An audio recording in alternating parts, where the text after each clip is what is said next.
ఇది కలిసి, ఇది మెలిసి, వీళ్ళిద్దరు స్నేహితులు దినోత్సవం రోజు పుట్టారు కాబట్టి మిల్జుల్ అంటారు హిందీలో, తెలుగులో కలిసి మెలిసి అంటారు, ఇంగ్లీష్లో టుగెదర్ అంటారు.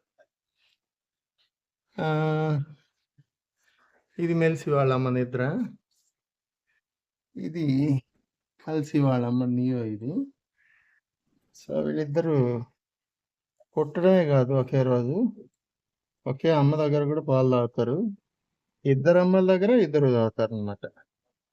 అంటే ఎవరి దగ్గర చాలకపోతే ఇంకొకరి దగ్గర తాగుతూ ఉంటారు.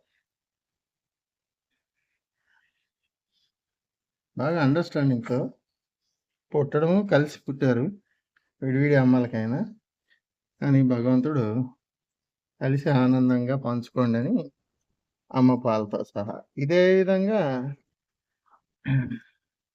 కలిసి వాళ్ళ అమ్మ దగ్గర కూడా కలిసి మెలిసి కలిసి తాగుతారు.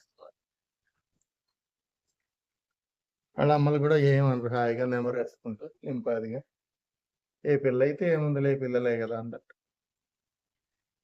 ఇప్పుడు ఇంతసేపు మెలిసి వాళ్ళమ్మ దగ్గర ఆగారు కాబట్టి ఇప్పుడు కలిసి వాళ్ళమ్మ దగ్గర తాగుతారు అనమాట. వీళ్ళిద్దరు ఫ్రెండ్షిప్ పుట్టించి పంపించాడా లేక పంపించినాక పుట్టించాడా తెలియదు, కానీ వీళ్ళ స్నేహాలు హాయిగా పాలున్నా లేకపోయినా ఇద్దరు అమ్మల దగ్గర తాగాల్సిందే. హాయిగా కలిసి వాళ్ళమ్మ కూడా నెమరేసుకుంటూ మన పిల్లలే అన్నట్టే ఉంటుంది, ఏం పట్టించుకో.